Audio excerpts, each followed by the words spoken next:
Saludos amigos, nos sentimos muy agradecidos de que nos acompañen una vez más en esta nueva entrega de Pulso Nacional, su revista semanal de noticias. Agradecemos a los que nos siguen a través del canal 36 de BTV a nivel nacional en todas las frecuencias de cable y los que nos siguen también en nuestras redes sociales como Pulso Nacional TV. Hoy tendremos un programa especial con la participación del doctor Juan Dionisio Rodríguez Restituyo, destacado abogado y presidente de la Fundación Democracia y Derechos Humanos. Vamos a una pausa y regresamos de inmediato con nuestro invitado.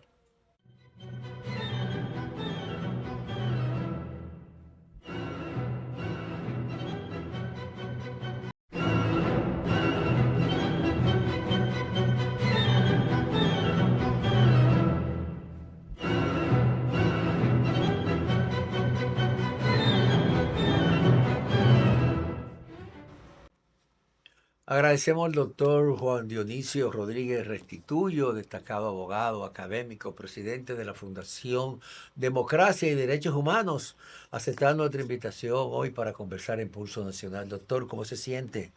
Cuénteme. Muy bien, muy bien. Ahora en esta visita navideña, ¿no? Y aquí compartiendo con grandes amigos, Cárdenas, Ah, Osvaldo.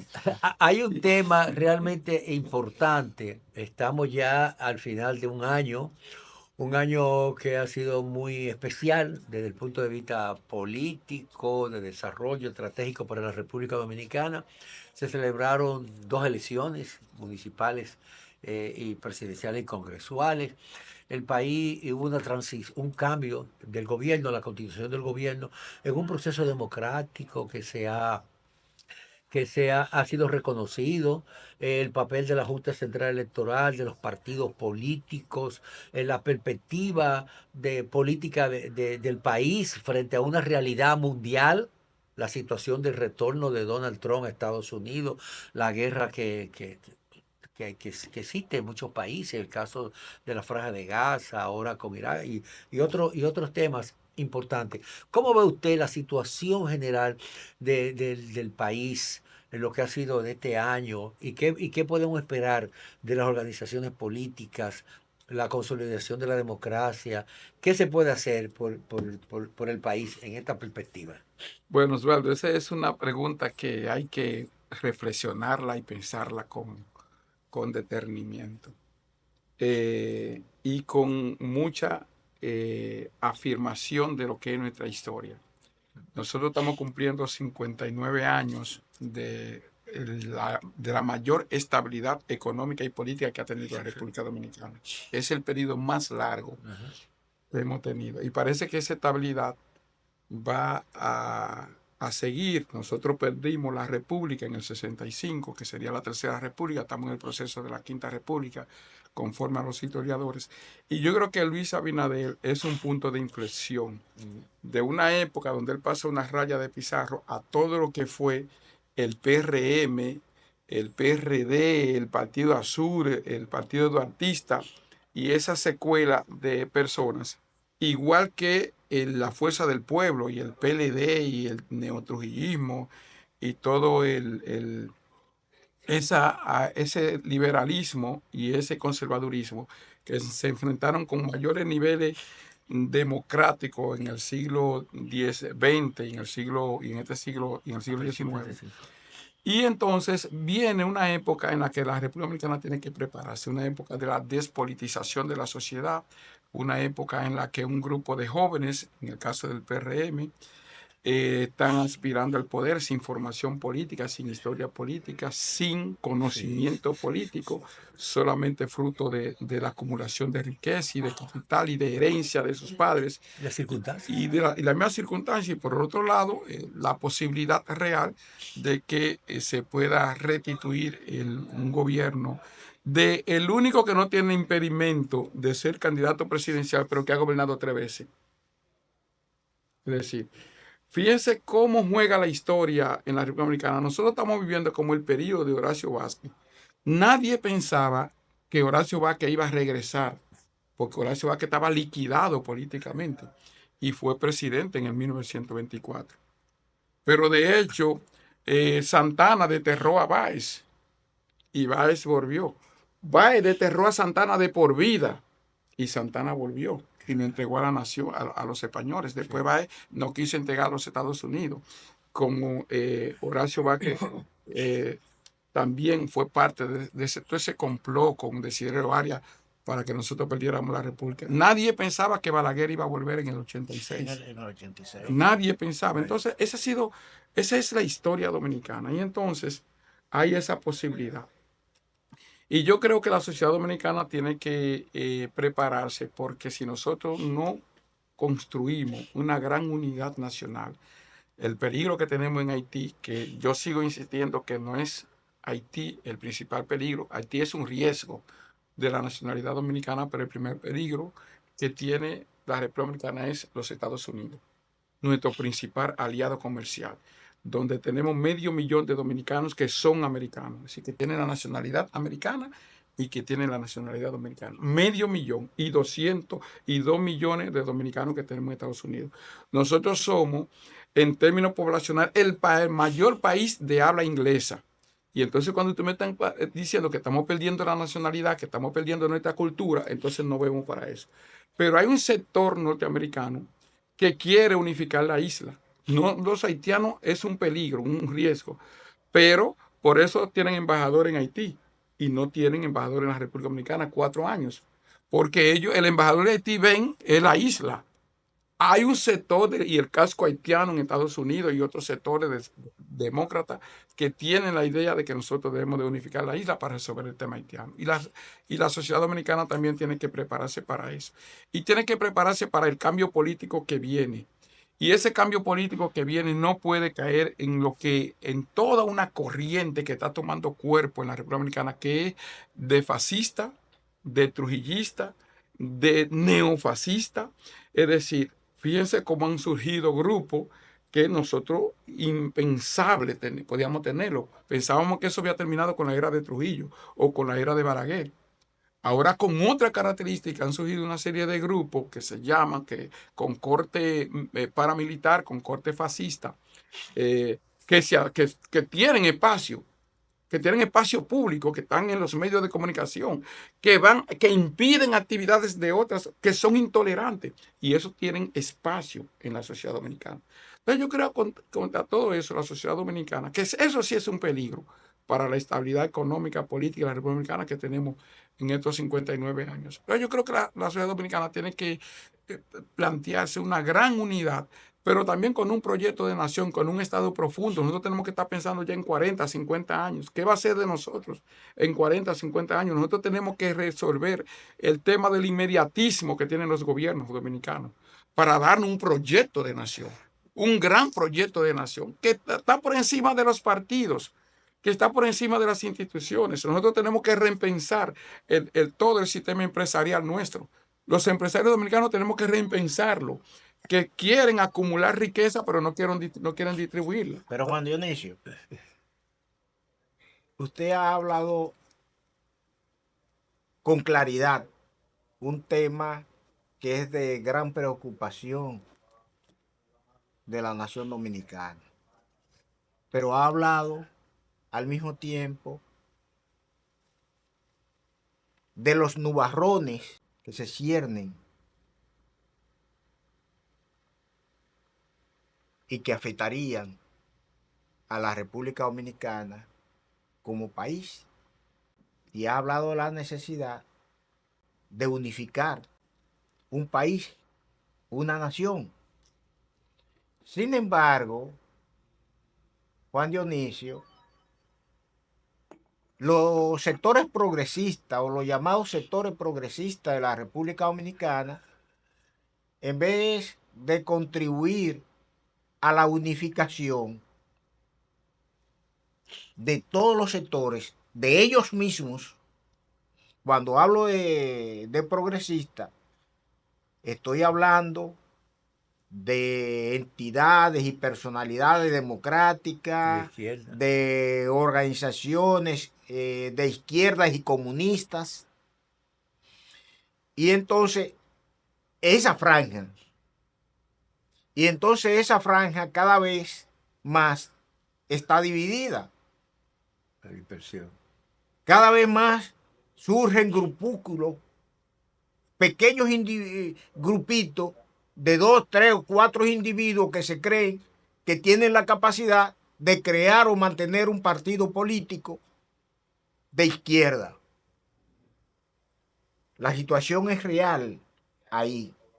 Y la semilla de la división fue sembrada después de la Revolución de Abril de 1965, a la luz del enfrentamiento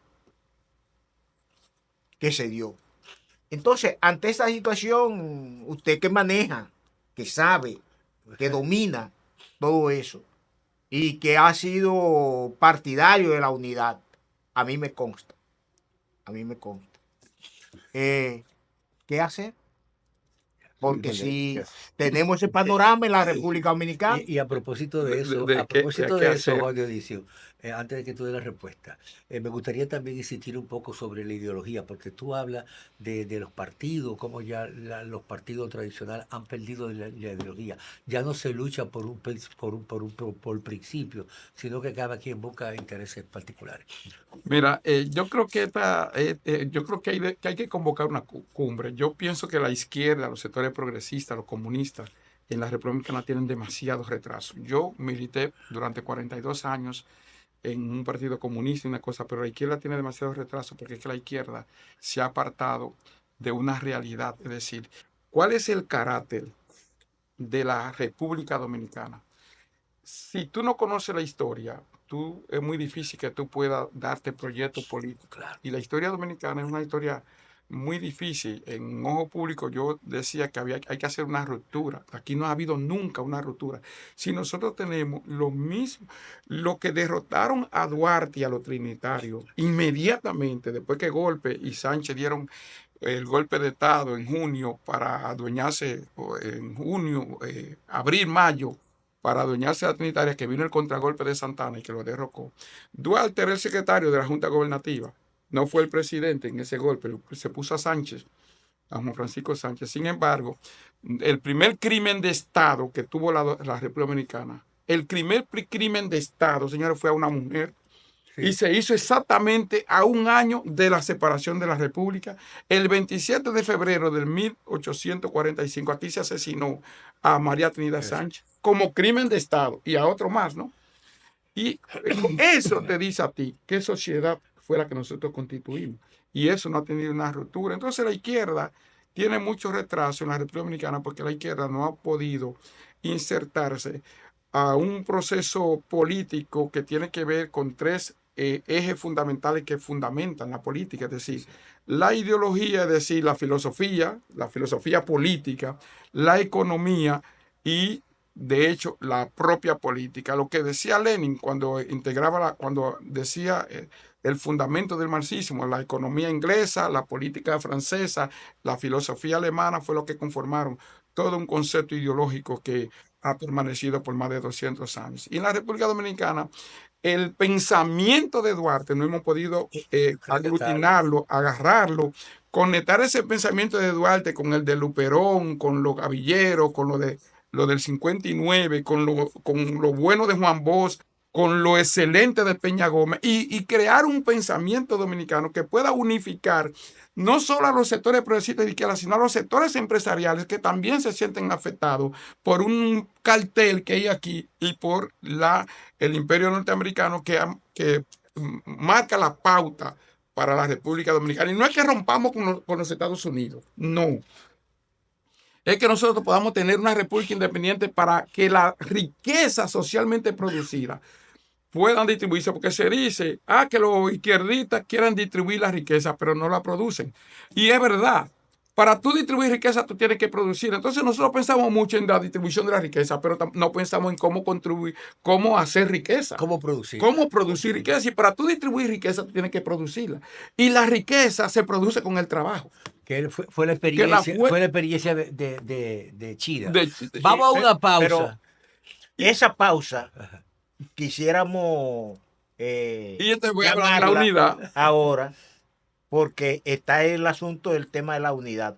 Correcto. Pero después de estos consejos comerciales, Juan Dionisio, aquí en la República Dominicana hubo un hombre que planteó la unidad de todos los sectores, que fue Maximiliano Gómez el Moreno, y que casi llegó a lograr el objetivo. Pero todo eso lo vamos a discutir después de estos consejos comerciales.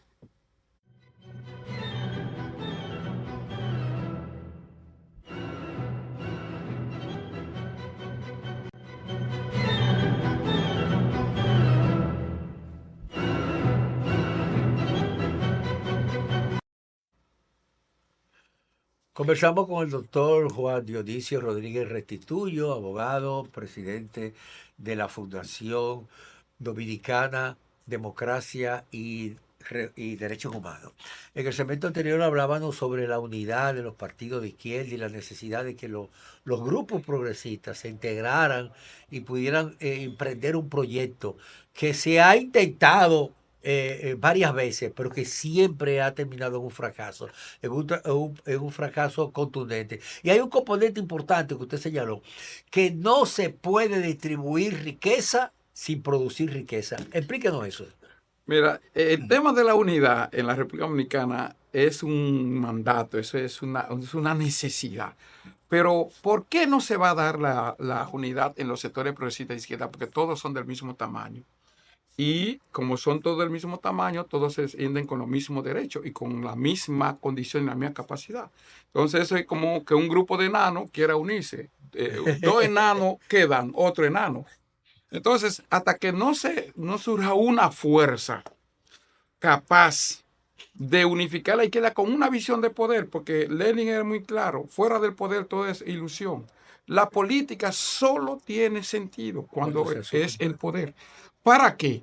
Para que, fruto de una ideología y de un convencimiento que tú tengas, aplicar una política para defender la grande mayoría, la soberanía nacional, producir riqueza, distribuir riqueza y generar un ambiente como han hecho en otros países, como han hecho en Vietnam, como han hecho en China, como lo hizo Stalin en algún momento en Rusia, como lo está haciendo Venezuela. Cuba, con todo ese bloqueo, han sobrevivido 60 años, aunque están en una situación muy precaria, muy difícil.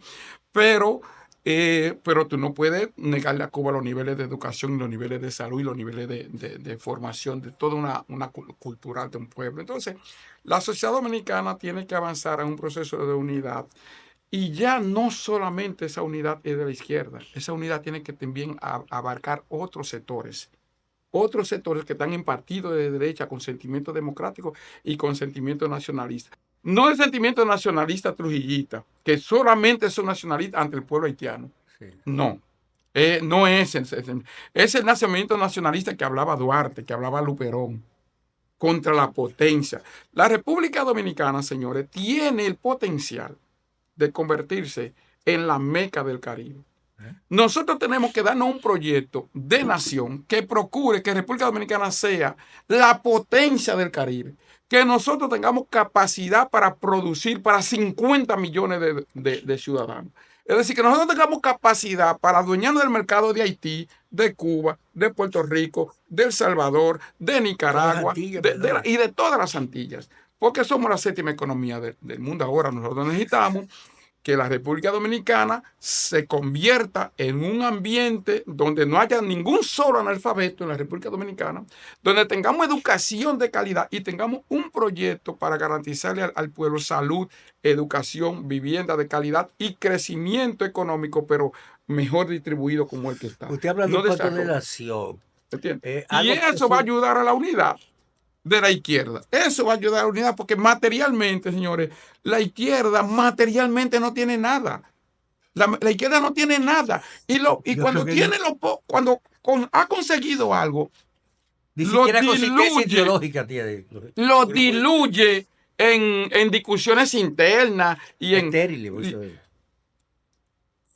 señores, el PT empezó con un ayuntamiento en Porto Alegre.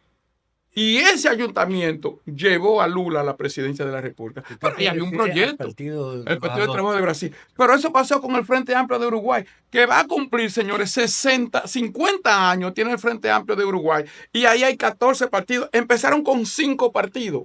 Y hoy hay 14 partidos. Ganaron ahora y acaban de ganar. Ha Claro, llevado varios presidentes. claro, tienen un propósito de poder y sus discusiones internas se dan terribles. Fíjate quiénes son. El presidente de Uruguay actual que ganó es del Partido Socialista y la vicepresidenta del Partido Comunista. Pero porque eso lograron hegemonía en un ambiente democrático. Entonces aquí eso es lo que ha faltado.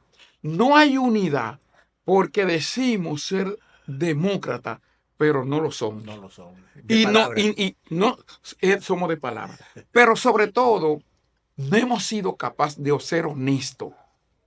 Yo creo que falta honestidad en todos los sectores progresistas y de izquierda, decirnos los problemas y discutirlo. Hay una sobreestimación de la fuerza de los grupos también. Sí, se creen que son.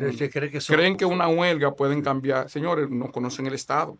Y tú no puedes cambiar lo que tú no conoces. Claro. Yo he sido regidor y fui diputado. Yo sé, tengo una idea de lo que es el Estado. La izquierda no conoce el Estado.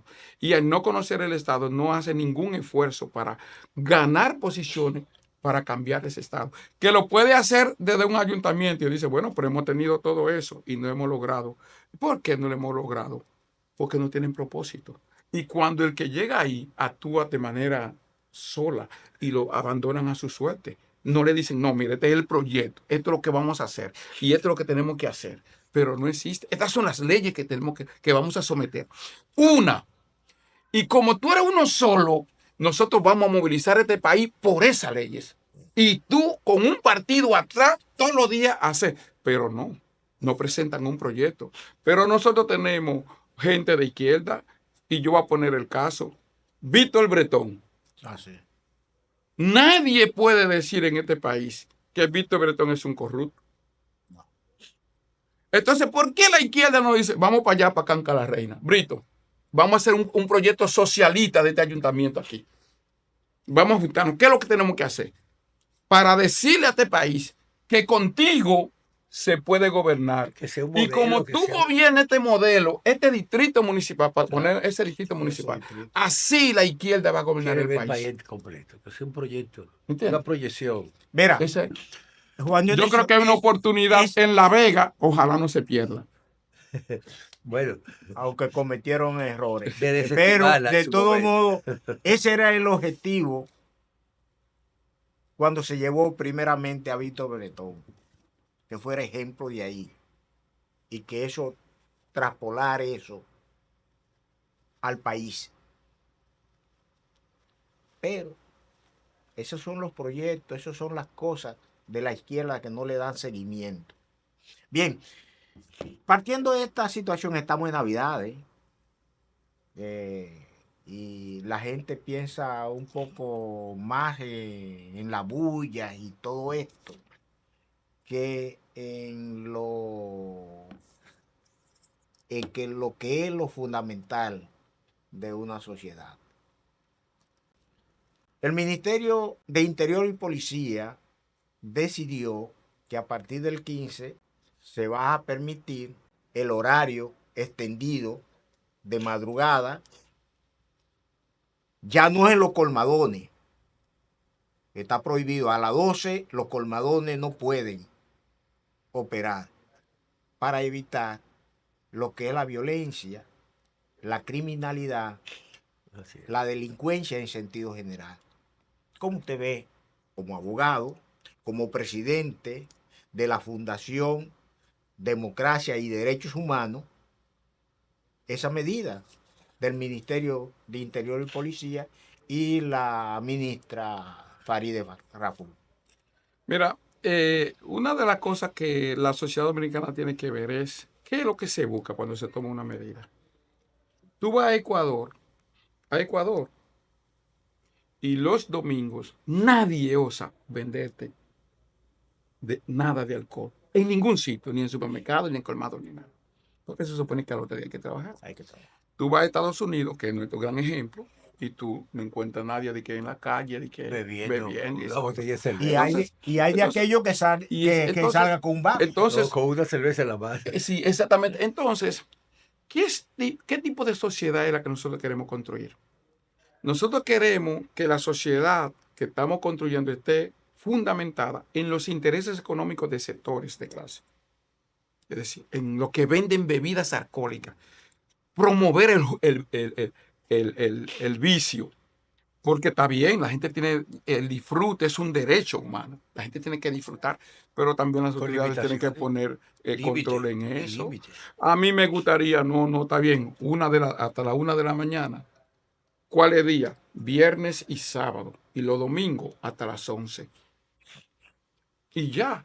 Porque ¿cuánto de impuestos ganamos con esta medida? ¿Y cuánto costo tenemos en términos emocional y en términos personal y en términos de costo de salud, de riña y esas cosas? Claro, Eso es lo que tenemos que valorar. claro. No valoremos los beneficios que van a tener lo que Lo que tienen vende discoteca.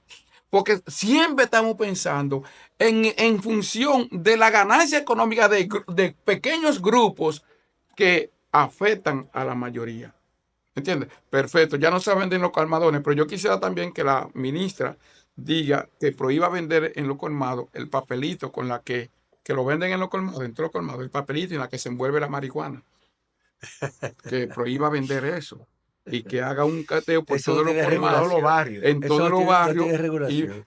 si ella no conoce eso, hay unos papelitos que yo no sé ahora cuánto cuestan, creo que antes costaban 5 pesos, ahora deben costar 10 pesos, que venden en lo que se vende más que el arroz, que unos papelitos como para tú envolver los cigarrillos. Que prohíba eso.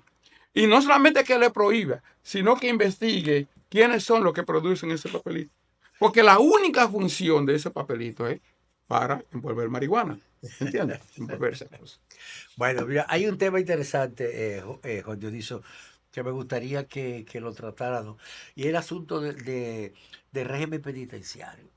Definitivamente todos los esfuerzos que ha hecho el gobierno y que se ha hecho a través de la Procuraduría General de la República no ha sido suficiente como para garantizar un sistema penitenciario apropiado.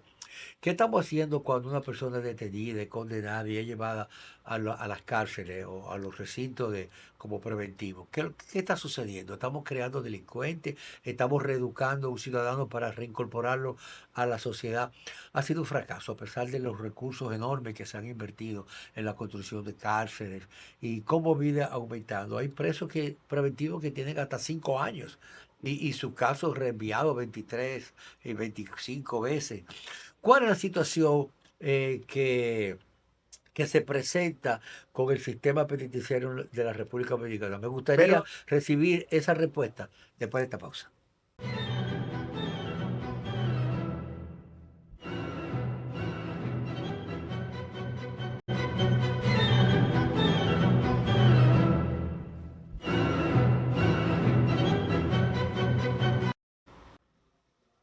Cuando he dicho la situación Sí, penitenciaria sí. de la República Dominicana. Mira, creo que es de los pocos gobiernos que yo recuerdo que ella se haya pronunciado con el tema penitenciario. En una semanal el presidente dijo y habló del tema penitenciario y hay una oficina nacional conjuntamente con la Procuraduría que está tratando de hacer toda una reforma del sistema penitenciario con objetivo. De hecho, nosotros nos vamos a contribuir para resolver el tema, porque ese es un tema que hay que ponerle atención, mucha atención, porque esos ciudadanos que están ahí, 26,000, es una oportunidad que se le está dando de nuevo. Y hay que ver que esa oportunidad no se pierda.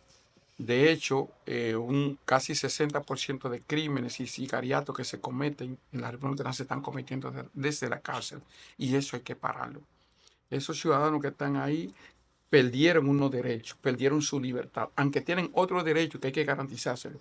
Hay que garantizar su derecho a la dignidad, pero ellos no pueden tener control de las cárceles. Y hay que evitar que esos reclusos tengan control de la cárcel, porque ese es un tema. Y el otro tema es que hay que resolver el tema de sacar la policía y a la guardia de la cárcel, porque en esos lugares donde está la policía y la guardia son donde se dan los mayores niveles de corrupción. Yo creo que ya se va a terminar la Parra, se están haciendo otros centros que también se van a terminar, pero creo que este gobierno tiene ideas de resolver el tema penitenciario, o por lo menos contribuye a empezar a resolver el tema penitenciario. Fíjese que este gobierno nunca, aunque es un mandato constitucional, él no ha querido indultar, porque por ejemplo, hay una gran cantidad de presos que están enfermos, que deben de ser indultados. Una gran cantidad nosotros tenemos 5.000 internos que están presos porque tienen deuda de 500 a 50.000 pesos. Y eso es una gente está presa por 500 pesos y por 1.000 pesos. Y otros están enfermos, incluso con enfermedades terminales, que el presidente debería de indultarlo después de hacer una gran evaluación, pero después de lo Vivian Lubrano, que se robó millones de pesos y la indultaron. Y salió Y tranquila, salió a disfrutar tranquila, de su entonces, cuarto. por lo que acaba de hacer el presidente de los Estados Unidos, ¿no? Por su hijo. Ese es un tema. Entonces yo pienso que sí, que vamos a ver, vamos a esperar en los próximos meses a ver los resultados que vamos a tener de todo un engranaje que se está armando para darle solución al tema, o por lo menos atender con mayor seguridad el tema penitenciario. Se va a sacar los celulares, ya se habló con la gente de Indotel Y para está tener un trabajando control y Indotel se en está eso. trabajando también en Es un eso. buen paso. Porque ese también es un gran negocio. Cada vez que querían generar dinero, hacían un cateo, sacaban todos los celulares y después lo vendían de nuevo. O sea, Ahí la en Internet. cárcel deja un buen negocio. Claro, la cárcel deja millones de pesos. La Millones. Victoria, ¿Cómo va a ser? la Victoria deja 100 millones de pesos. ¿Cómo va a ser? La Victoria nada más. Ah, pues una Entre industria. toda la cárcel del Seibo, la cárcel la de 15 Higüey, eso. la del 15 de esa, todas las cárceles son factorías de recursos de dinero. Mucha gente fuera de la cárcel viven de la cárcel, que se mantienen de lo que se produce en la cárcel. Y de los Y oficiales. de los oficiales que viven. Es decir, la cárcel son una generación, generan muchos recursos cuando todos esos ciudadanos deberían de estar ahí produciendo para cuando salgan de ahí tengan dinero, fruto del trabajo que puede generar la cárcel. La cárcel fue construida para regenerar a personas, pero se han convertido en centro, en antro de corrupción en Así todos es, los sí. aspectos. Así Juan es. Dionisio, tenemos un tema importantísimo en el país. Los trabajadores tienen derechos adquiridos. Los empresarios quieren escamotearles esos derechos. Nos estamos refiriendo a la aprobación de la ley de trabajo, anteriormente llamada El Código Laboral. Código Trujillo. Trujillo de Trabajo, que para algunos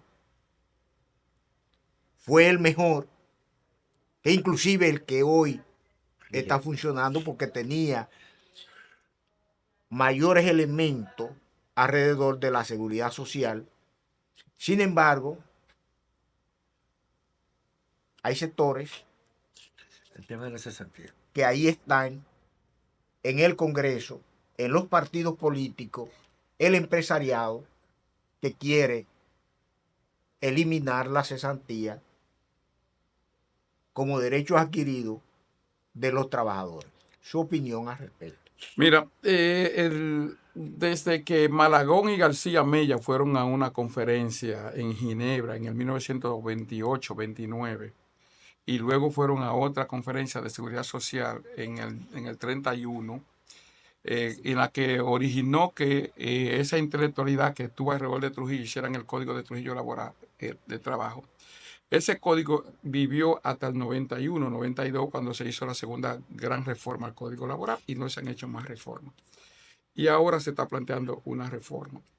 Mira, y el tema, el punto álgido del tema de la cesantía. Y el tema de la cesantía, que en otros países pueden llamársele lo que Seguro de desempleo. que es un seguro de desempleo, que es si a ti te despiden, tú puedas recibir tu salario durante un año o hasta que tú consigas un empleo. Aquí no hay costumbre de eso. Entonces, el mecanismo que tienen los trabajadores para sobrevivir ante un despido es la cesantía. Claro. Porque además el gobierno no le garantiza nada, porque es un acuerdo tripartito. Entonces, yo creo que hay que tomar en cuenta ese tema de la cesantía, porque tú no la puedes quitar. Yo pienso que nosotros podríamos, primero, garantizar un seguro de desempleo y mantener la cesantía y que podamos ir desmontando la cesantía en el futuro. Y otro tema es que debería de incluirse ahí, no en la seguridad social, es el tema de los aportes de los trabajadores a la seguridad social, que yo en un planteamiento que hice en el Congreso, le estoy planteando que los empleadores se le aumente su cuota de 7.5 que tienen ahora hasta 15 a 30 años. Y a los trabajadores de 1.5 hasta 3 para llevarlo a un 18% de los aportes para la seguridad social a los fines de que cuando un trabajador se retire pueda retirarse hasta con un 85% de su salario. Claro. No un 20 ahora, que si tú ganas 50,000 pesos, entonces tú te retiras con 20,000.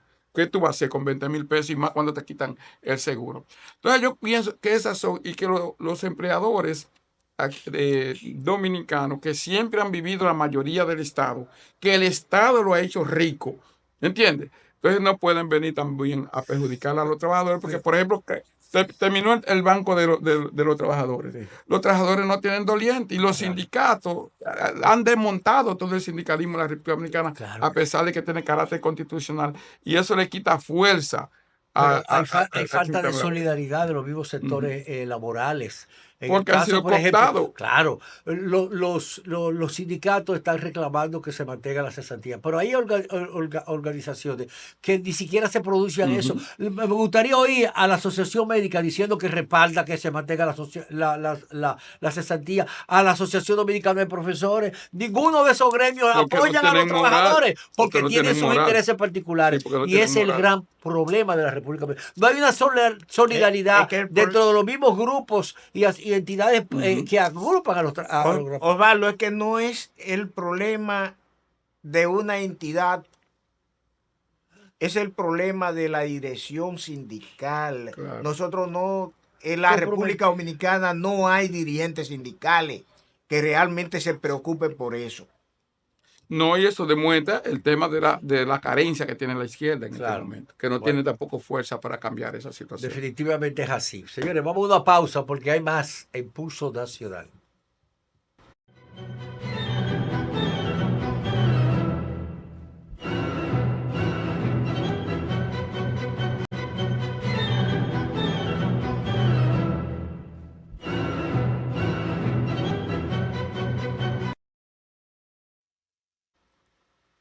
Bueno, el tema realmente ha sido muy apasionado y yo creo que debe de buscarse una salida definitiva a la situación que se ha presentado con el Código Laboral, que es necesario, porque se está hablando del caso de la cesantía, pero hay otras conquistas que son muy beneficiosas a los trabajadores. ¿Qué opina?